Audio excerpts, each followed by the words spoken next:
संवत 1631 चैत्र मास मधुमास नौमी तिथि मंगलवार का दिन दोपहर 12 बजे का समय भगवान के जन्मोत्सव का दर्शन करने के लिए समस्त तीर्थ आज श्री अवध में आ चुके हैं।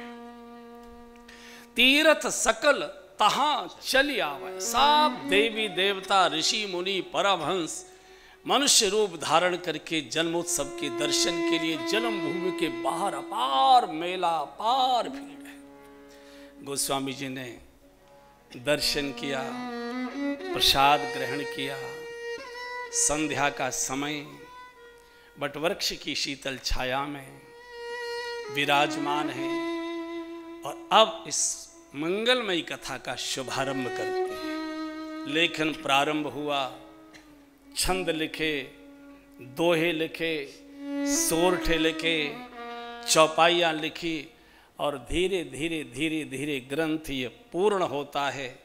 नामकरण करते हैं इसका, राम चरित मानस एहि नामा, राम चरित मानस एहि नामा। गाइए, राम चरित मानस एहि नामा, राम चरित मानस एहि नामा।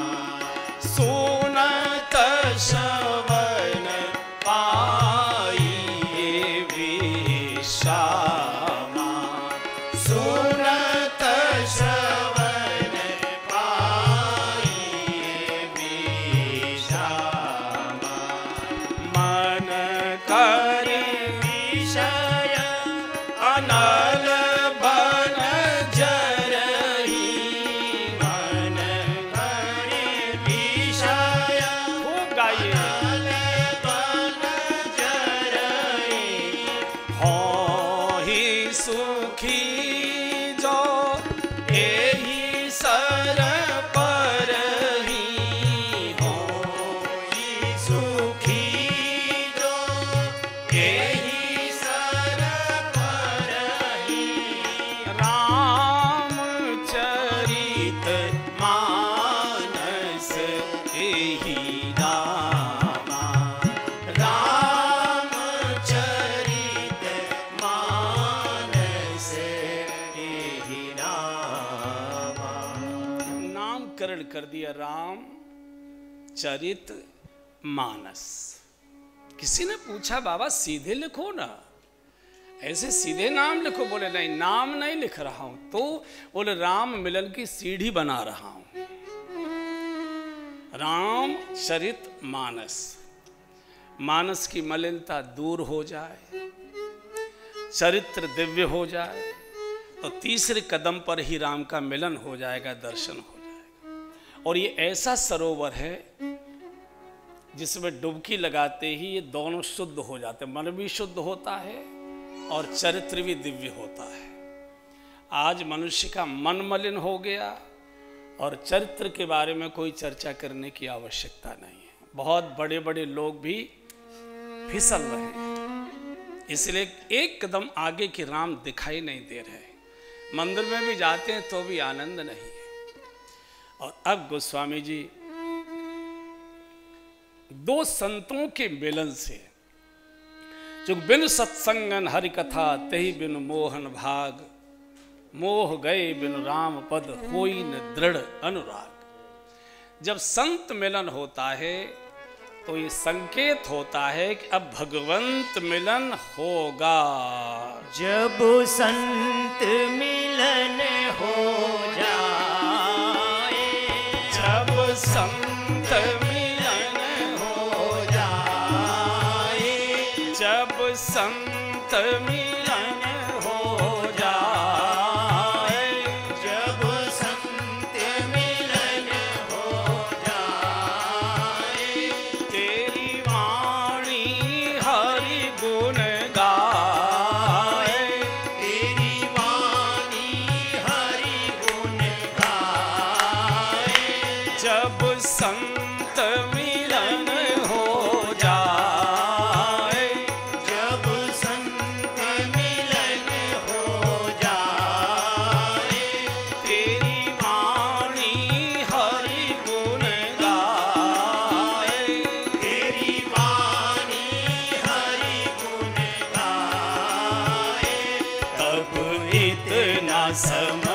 लेना,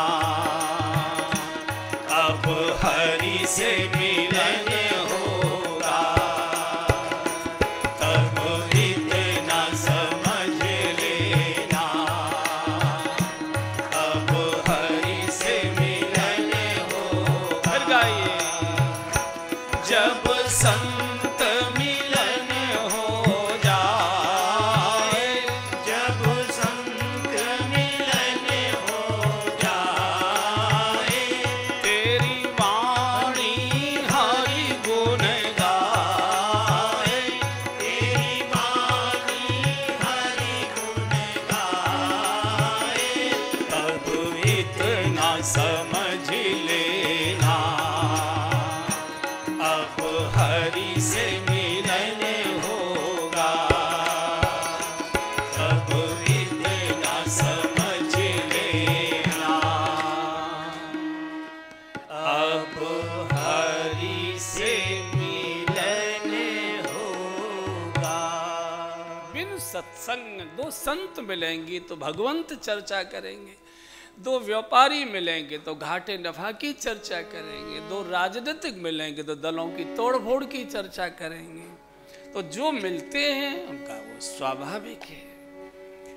तीर्थराज प्रयाग में आपको श्री गोस्वामी जी ले जाना चाहते हैं। तीर्थ के आप गए हैं प्रयाग, को कही सकई प्रयाग प्रभाव, को कही सकही प्रयाग प्रभाव, कलुष पुंज कुंजर मृगराव, कलुष पुंज कुंजर मृगराव, अस तीरथ पति देखी सुहावा, अस तीरथ पति देखी सुहावा, सुख सागर रघुवर सुख पावा, सुख सागर रघुवर सुख पावा। तीर्थों का राजा तीर्थराज प्रयाग। आप में से अधिकांश बंधु बहने गए हैं। गंगा यमुना सरस्वती का संगम, अक्षय वट की छत्र छाया। प्रयाग का जो अक्षय वट है ये प्रलय काल में भी कभी डूबता नहीं है। कितना भी प्रलय का जल बढ़ते चला जाएगा, वो वृक्ष और ऊपर की ओर चला, कभी डूबता नहीं है। जो किले के अंदर है, जो जिसको मिलिट्री के घेरे में है, एक बाहर का लोग दर्शन करके आ जाते हैं, लेकिन वो अंदर है। और बटवृक्ष विश्वास का प्रतीक है, और वो विश्वास ही किस काम का जो जरा से प्रतिकूल परिस्थिति में डूब जाए। विश्वास का तो अर्थ है कि जो प्रतिकूल परिस्थिति में भी बढ़ता चला जाए, उसको विश्वास कहते हैं। और शंकर जी विश्वास के प्रतीक हैं। इसी तीर्थराज प्रयाग में बटवृक्ष की शीतल छाया में भरद्वाज नाम के एक बड़े तपस्वी ऋषि निवास करते हैं। एक बार इनको गाइए, फिर आगे बढ़ता हूं। भरद्वाज मुनि बसहि प्रयागा, भरद्वाज मुनि बसहि प्रयागा। मैं तो अतुल जी की प्रतीक्षा कर रहा था, वो भी तो भरद्वाज ही लिखते हैं ना, तो हम उन्हीं को मान लेते। आए ही नहीं, मैं क्या करूँगा। गाइए, भरद्वाज मुनि बसहि प्रयागा, भरद्वाज मुनि बसहि प्रयागा। आगे से आपको जब जब कथा सुनने आना है, मानस लेकर आए अपने साथ, रामायण लाइए। चूँकि कथा जहाँ तहाँ नहीं हो रही। जैसे 9 दिन की कथा में तो जहाँ तहाँ के प्रसंग लिए, ये बिल्कुल क्रमबद्ध चलेगी। और जो अपने टीवी सेट पर बैठकर भी सुन रहे हैं वो भी मानस लेकर बैठिए, मेरे साथ अपने घर में गाइए। मानस की चौपाई घर के ड्राइंग रूम में गूंजनी चाहिए, एकदम आनंद ही आनंद हो। गाइए। भारद्वाज मुनि बसहि प्रयागा, तीन ही राम पद अति अनुरागा, तीन ही राम पद अति अनुरागा, तापस समदम दया निधाना, तापस समदम दया निधाना, परमारथ पथ परम सुजाना, परमारथ पथ परम सुजाना, माघ मकर गत रवि जब होई, माघ मकर गत रवि जब होई, तीरथ पति आव सब कोई, तीरथ पति आव सब कोई, देव दनुज किन्नर नर श्रेणी, देव दनुज किन्नर नर श्रेणी, सागर मजहि सकल त्रिवेणी, सागर मजहि सकल त्रिवेणी, भारद्वाज मुनि बसहि प्रयागा, भारद्वाज मुनि बसहि प्रयागा। बहुत लंबे समय से भरद्वाजी तीर्थराज प्रयाग में निवास करते हैं। संगम का तट है, बट वृक्ष की शीतल छाया है। घटना का उल्लेख करते हैं, माघ मकरगत रवि जब हुई, माघ मास में जब सूर्य नारायण मकर राशि में प्रवेश करते हैं, उस समय प्रयाग में 1 मास का माघ मेला लगता है। प्रति वर्ष प्रति सम्मत अस होई आनंदा, और प्रति 12वें वर्ष महाकुंभ का आयोजन होता है।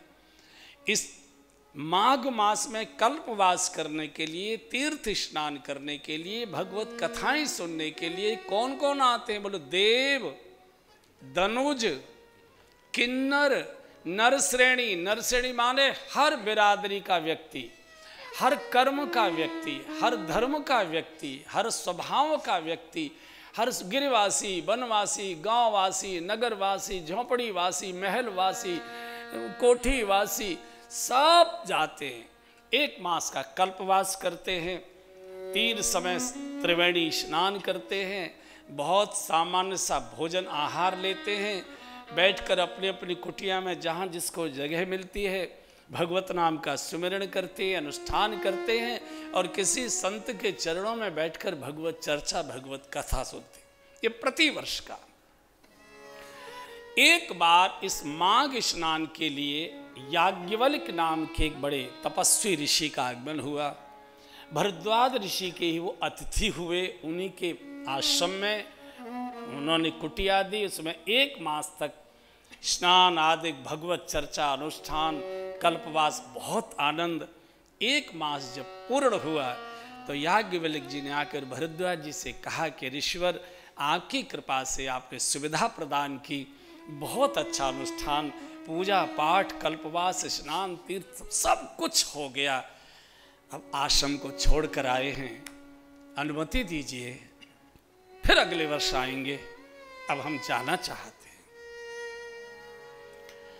भरद्वाज जी की आंखों से आंसू आ गए। ऋषिवर, नहीं अभी ठहरिए, अभी नहीं, ऐसे नहीं जाने देंगे। अब बिठा लिया हमको। अभी हमारा तो आपसे सत्संग हुआ ही नहीं, हमारा तो आपसे सत्संग हुआ ही। देखो बिल्कुल चरण पकड़कर एकदम, जाग बलिक मुनि परम विवेकी, भरद्वाज राखे पद टेकी। अच्छा, संसारी लोग क्या हैं, बड़े चालाक तो होते ही हैं। जो कथा सुनते हैं, यजमान बनते, वो तो चालाक नहीं होते, नहीं तो बनते ही नहीं, वो तो बड़े सीधे सरल होते। लेकिन अब जैसे शादी विवाह में कोई रिश्तेदार आए तो क्या चाहते हैं कि रात वहीं भाग जाएं, तो होटल के कमरे वगैरह का किराया न लगे। फिर अब घर में सब माल आया है लड़के की शादी में, वो सब ठीक ठाक लगाना है, करना है, ये रहेगी कलेश तो बड़ी मुश्किल हो जाएगी। तो जब चलने के अच्छा तो अब चलें, तो चाहते तो हैं कि चले ही जाना चाहिए था, ये पूछने की ज़रूरत ही क्या है। क्या कहते, देख लो कोई काम न बिगड़ता हो तो 2-4 दिन रुक जाओ। तो वो भी समझ जाता है कि जाने में ही लाभ है। किसी को रोकने की विधि बता रहा है साधु। भरद्वाज राखे पद टेकी, एकदम सिर टिका दिया। गुरुदेव कुछ दिन वास करे।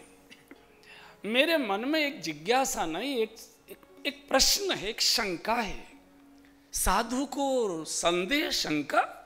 देखिए कितने बड़े महापुरुष हैं, उन्होंने ये चिंता नहीं कि लोग क्या कहेंगे। इतने माघ स्नान किए, इतने कल्पवास किए, इतने कुंभ स्नान किए, इतने बड़े ज्ञानी विवेकी, और उनको शंका और संदेह। तो आम आदमी की क्या बात होगी। नहीं, उनको कोई शंका नहीं है।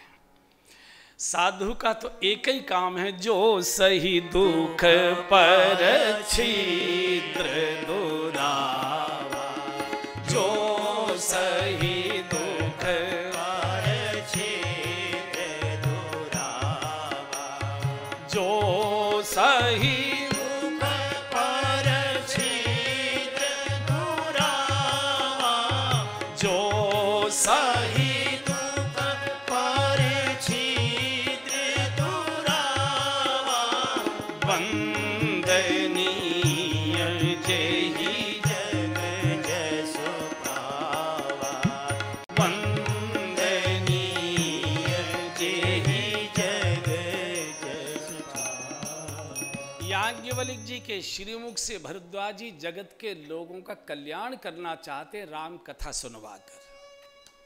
इसलिए संशय का रोग स्वयं ले लिया। मुझे बहुत संशय है, और साधु का यही कार्य होता। मुझे दुनिया संशयालु कहे, अयोग्य कहे, मैं मान लूंगा, लेकिन अगर जगत को राम कथा का अमृत पान करने का सौभाग्य मिलता है तो मेरा संशय भी समाधान से बड़ा हो जाएगा। बताइए क्या संशय। बोले मेरी समझ में नहीं आता। राम कवन पूछऊं प्रभु तोहि, राम कवन पूछऊं प्रभु तोहि, कहिए बुझाई कृपा निधि मोहि, कहिए बुझाए कृपा निधि मोहि। महाराज ये राम कौन है। मैं जिधर देखता हूँ राम कथाएं, राम कीर्तन, राम चर्चा, राम ही राम, चारों ओर मनुष्य देवता ऋषि मुनि सब ये राम कौन है। तो याज्ञवल्क्य जी हंस पड़े। बोले आप राम को नहीं जानते। बोले नहीं, एक राम को तो मैं भी जानता हूं, लेकिन क्या जिनको मैं जानता हूं वही वे राम हैं जिनका देवता ऋषि मुनि पाठ करते हैं, कथाएं करते हैं, सत्संग करते हैं, या जिनकी कथाएं होती हैं वो कोई और राम हैं। तो याज्ञवल्क्य जी ने कहा कि आप कौन से राम को जानते हैं।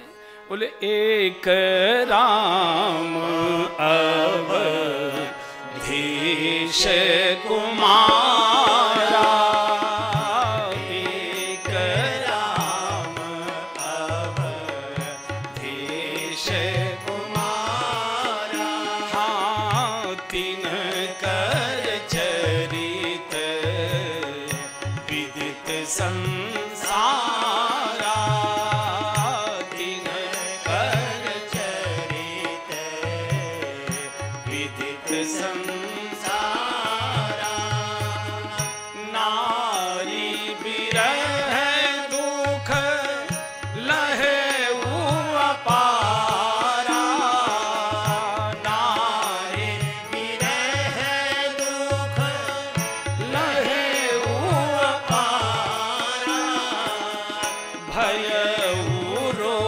शरण रावण मारा, भयउरो शरण रावण मारा। हाँ एक राम अवधेश कुमारा, एक राम अवधेश कुमारा। एक राम को तो मैं भी जानता हूं, कौन से? बोले अयोध्या नरेश महाराज दशरथ के पुत्र श्री राम। राज तिलक के अवसर पर उनके परिवार में कुछ कलह हुई, वनवास की दुर्घटना घटी और वो वन को चले गए।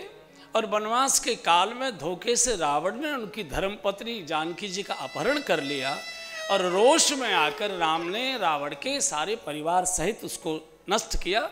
और आजकल श्री अवध में वे सिंहासनारूढ़ हैं, राज्य कर रहे हैं। उन राम को तो मैं भी जानता हूँ, लेकिन जिनकी कथा होती है क्या वही ये राम है या वो राम कोई और है? याज्ञवल्क्य जी बहुत खिलखिला कर हंसे, बहुत। अरे बोले ऋषिवर हम समझ गए। याज्ञवल्क्य बोले मुस्काई, प्रसन्न हो गए। मैं समझ गया कि तुम स्वयं भी राम कथा सुनना चाहते हो और जगत को भी राम कथा का अमृतपान कराना चाहते हो। यही साधता है ऋषिवर, यही साधता है। हमको भी अमृत मिले और बाकी को भी अमृत मिले। बैठ गए। वैसे तो जल्दी जाना था हमको, लेकिन अब आपने ऐसा प्रश्न किया, हम रुकते हैं। आपको मालूम है ये राम कथा क्या है?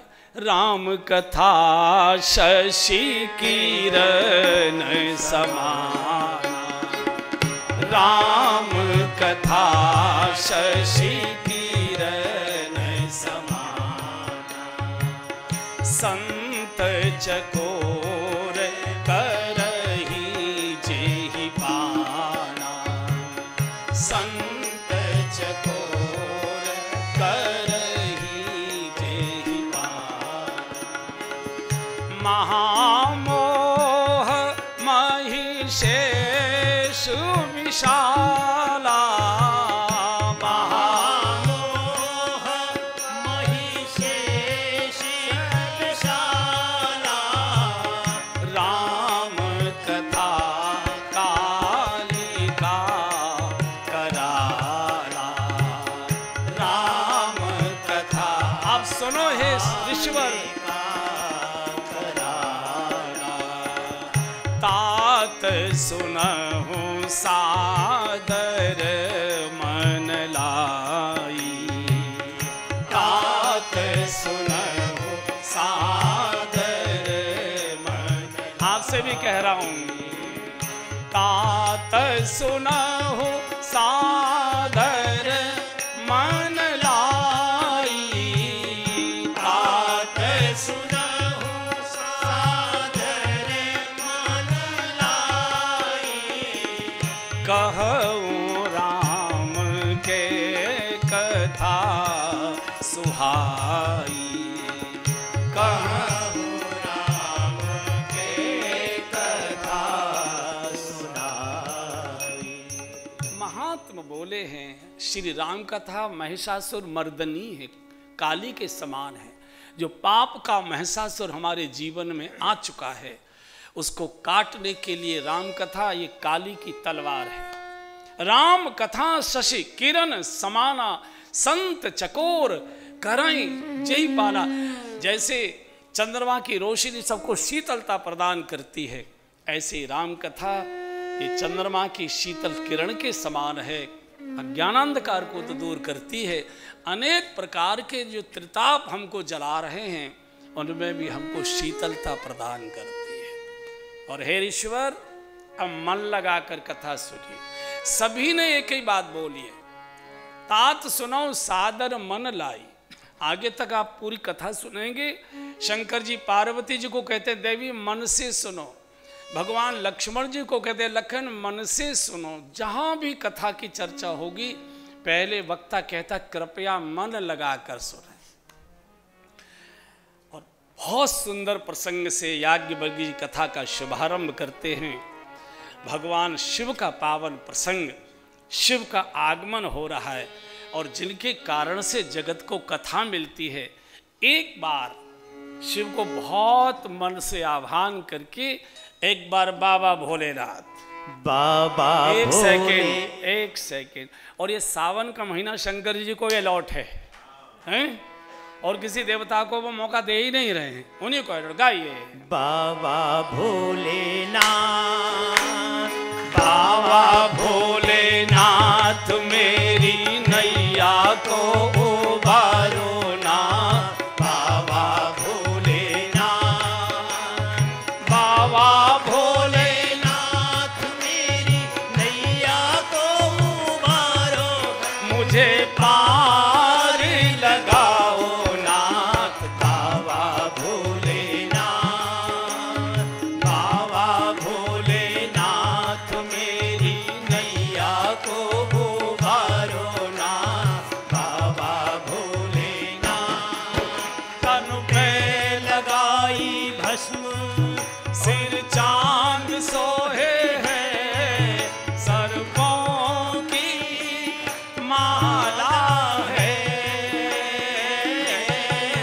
तन पे लगाई भस्म, सिर चांद सोहे है, सर्पों की माला है।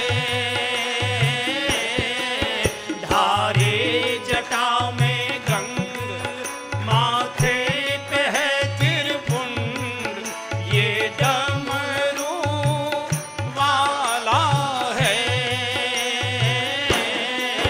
धारे जटा में गंग, माथे पे है त्रिपुंड, ये डमरू बाला है।